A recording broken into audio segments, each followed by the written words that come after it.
Welcome back to FS1. It's the Carton Show. Obviously, the holiday weekend gets started with this classic between Detroit and Dallas. That's the two-point conversion under 30 seconds to go that gives the Detroit Lions what we think is going to be a road win against the Dallas Cowboys. But as you see there, the referee says that it's an ineligible receiver. Dan Campbell, rightfully so, goes bat blue crazy. Why? Because that's number 70 just coming on the field. Number 68, who's the actual lineman that catches the pass, also walked over to the referee because Jared Goff told him to. Goes over to the referee. He says, look, I'm the eligible receiver.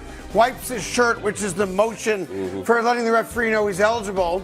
The ref then runs over to the Dallas Cowboys and says, number 70 is eligible when he was 68 that's eligible. And the long story short is this.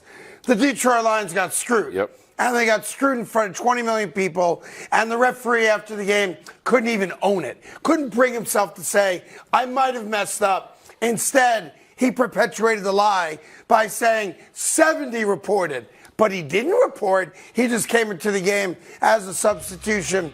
And the Detroit Lions get screwed. Here's the referee in the pool report after the game. 70 reported, 68 did not report, but 68 did report, and the ref simply messed up. And it's a major mess up because the Detroit Lions had a shot to be the number 1 seed. They would have been the number 2 seed. And with a win this weekend and a San Francisco loss, the Lions could have been the number 1 seed. Dallas goes from getting a road game week 1 of the playoffs to playing at home where they haven't lost in a year and a half. Yeah, the integrity of the game is on the balance right now because the bottom line, you hit it right on the head, Craig. The Lions got robbed, no matter how you put it. Because when you look at this, especially if you break it down from an offensive line standpoint, the only time I'm here to talk to a ref is either I'm being substitute or if I'm eligible or if I want to cuss him out, right, for a bad call. That's the only time I talk to the ref. There's no other reason for me to talk to the head guy. Now, the head guy is the guy in the white cap. He's the guy that's his crew. Overall, when you see Decker go over there, he's clearly acknowledging the ref, and the ref is clearly acknowledging him. At the same time of looking at Skipper running onto the field. Number 70. Number 70. Now Skip said himself, I didn't report. I just simply came in the game. 68, who was already in the game, Decker, now's at standpoint because he knows the play is about to happen. He walks over with Penei Sewell, the other tackle, kind of a disguise, but he's already acknowledged. And when you get a close-up, you see Brady literally lock eyes with Decker. The referee. As he walks over to the defense. So the bottom line to the whole situation, as much as you want to be upset, Lions country, it's on Dan Campbell too. Because you called the play. When that ref said number 70 was eligible, you knew he wasn't the eligible guy. You should have called timeout or said something, hey, we got There's this a lot wrong. to be said, though, that with 80,000 people screaming crazy, and there's a chance he never heard the ref say it.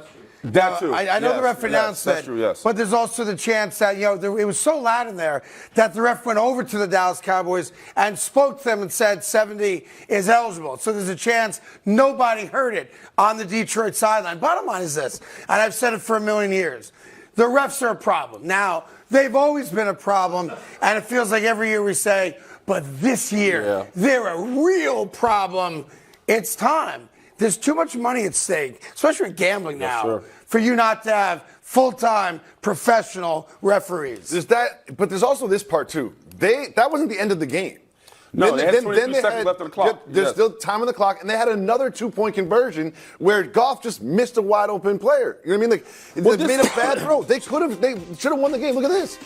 Put it on him. He may or may not get in there. It's a bad throw, but no guarantee he gets in. You put it on him, he gets in. And Micah Parsons was offside in the second attempt that nobody wants to talk about. When you get 7 yards, you should kick the ball. But I like Dan Campbell. He's like, F it. I told my team, we're going for the win. We go for the win, and I love it. I hated it because after Micah Parsons went off sides, like enough is enough, right? Like you rubbed the log too many times to get lucky. It's time to kick a field goal, tie this thing up, and let your defense go back out there and try to win you a game. Bottom line. Look, their defense did a great job for a Dallas Cowboy team that averages 40 points a game at home. The Detroit Lions defense, give them credit, other than CeeDee Lamb, who had a huge game. And they Michael Irvin's record. They couldn't quite guard him. He had over 200 yards. I thought the Detroit Lions did a good job. And the Detroit Lions still get one home game, but now you got to most likely play the Rams. Rams are one of the hottest teams in football, and we'll get more into that next week. But it's just, you know, a lot of people, 15 million Americans, wager on NFL games, right? You're talking about billions of dollars at stake here. The NFL's got to do better. Yeah, they got to do better, and you got to start finding refs, and you got to start exposing these refs, because too many times, time after time, a game, whether it's this game or another game, we come back here to your point, Craig, and go, these damn refs. Like, the bottom line as a ball player, man, we have a job to execute, be the best, and get it done at the end of the day. Win, lose, or draw, that's our job. It has to. The refs have to be held accountable the same way. Your job is to officiate, keep it clean, and make sure you're not the difference. Clearly, the refs are the difference in this game. A game that was going back and forth. Good game. It was Jared Goff. Even after his 2 interceptions, he still was scrappy and got this team down the field. Like, if you're the Lions, man, you never want to get back on that bus and realize we lost because of the refs. But think about it also, you know, from a Cowboys standpoint. This change is so significant because now a win against a bad team coming up this weekend, and the Dallas Cowboys win the division. Yeah. So the streak of consecutive division winners in the NFCs continues. Yep. It'll be 21 straight years without back-to-back division winners in the NFCs. And oh, by the way, the best home team, all due respect to Baltimore, in football now gets a home game. Yeah, but I didn't feel like that they played like the best home game, best home team. I watched Detroit going out with I mean, if any young pass rushers in the game, watch what Aiden Hutchinson did to Tyron Smith that game. He harassed him. It was just man-on-man, a mano-a-mano. It was like the spirit of John Madden came into the building. Remember how Madden used to highlight the but I'm interior disappointed with you. Why? I got to tell you, and I know it's the first day of a new year. I'm here for disappointed it. me. Why? The fact that you're against Detroit going for 2, a second time and a third time. Come on, man. From the 7? Because I want them to tie the game up? Yeah, from the 7, 7? but they got the offsides penalty. Went right back to the 2. And it was an incomplete, and they lost the game. But the point is, that's the attitude Willie Colon that I fell in love with would love. Yeah, first of all, it was an offensive lineman touchdown, so you know I was going crazy, right? But one of my fraternity brothers got one in the big game. That's right. That got wiped off the table. That's right. And then we go back out there. Parsons gets the offside. So now we're right back to where we started from. All right, let's kick. Let's go play. Why are you kicking out? If you want to tell me they should have kicked after the penalty for ineligible receiver, I can understand that because you're going from the 7, right? Sure. But once Micah Parsons is offside, we go right back to where we were. And look at the output. It was incomplete. No, hold on, time out. You can't say after the fact, They're on the floor. They're it didn't work. It In the didn't moment. work. Hold on. You and your wife were sitting there watching the game. Yes. And in the moment, after the Micah Parsons offside. Correct. You were like, honey, I think they should kick. Yeah, I swear to God, that came Oh, true. no, right after, when they were on the 7, I was absolutely shocked they were going for it when they were on the 7. I was shocked. I thought there was something broken. I didn't understand what was happening. Like, after just kick it. Let the boys play. From the 7, Craig? Weird. I feel like I'm the only man sitting here at the table. Oh, really? No. With bad predictions. When you were watching the game, you didn't feel like they should kick from the 7. No, I loved it. From the I 7. loved it. I wish I had a coach that would do the same thing. You just said what it cost them. No. Again, it didn't. The referee cost them. But nevertheless, the decision it didn't cost them. The referee You had cost 3 them. tries at it, Craig. Well, the second try didn't count because Mike is offsides, right? So, Craig, you guys just like that didn't happen. No, the bottom line, the third time should have never happened. They're on the 3. They're on the 3.5 yard line. The third try. I go for it all day, every day. Kick. I never waver on that. I'm and tying that's that why I ball. love Dan Campbell so much. Don't forget the fake punt. Here's Fake the other punt was thing. great. Yeah, fake punt. They're I on the love the road. fake They're not at home. So now you're saying to them, kick the extra point and go to overtime where it's no one else has ever won a game this year in Dallas. And now you want me to go to another 10-minute period to try to beat them on the road. You literally just watched the soul get pulled out of your team because of a ref. Here you go, say, you know what? Let's just count our blessings, right? Kick the field goal, tie it up, get the defense back out there. If it goes to OT, fine. If it doesn't, we win off a pick or something like that. Yeah, but if you tell your team, guys, listen, we're going to go down the field, score a touchdown, and we're going for the win. You tried then twice. You go for the win. But you tried the twice. second one didn't count. It doesn't matter. Micah Parsons was offside. But the play wasn't executed great. It didn't matter. We knew he was offside. Free play. Free play. I just don't understand your logic. My logic is I go for the win. You're going for the win. I do what a man does. But you I go try- for the win.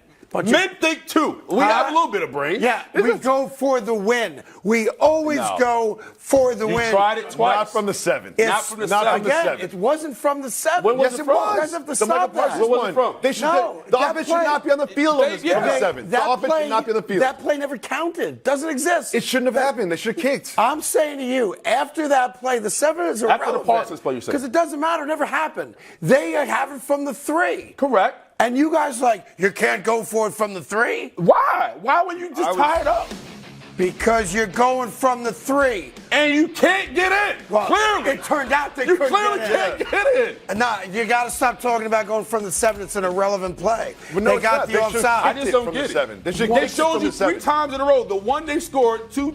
All right, well, you want to count Parsons or not? They didn't get it done. Don't count it because it never happened. Mr. But it Carton, did happen. You had 2 shots from the 3. The first one you scored, you got screwed on. Yes. The next one, Parsons they didn't offside. execute the Yes. play. From the 7, they Parsons should have kicked the ball. They should have the special teams out there. But they got another chance from the 3. Good thing they didn't kick the ball.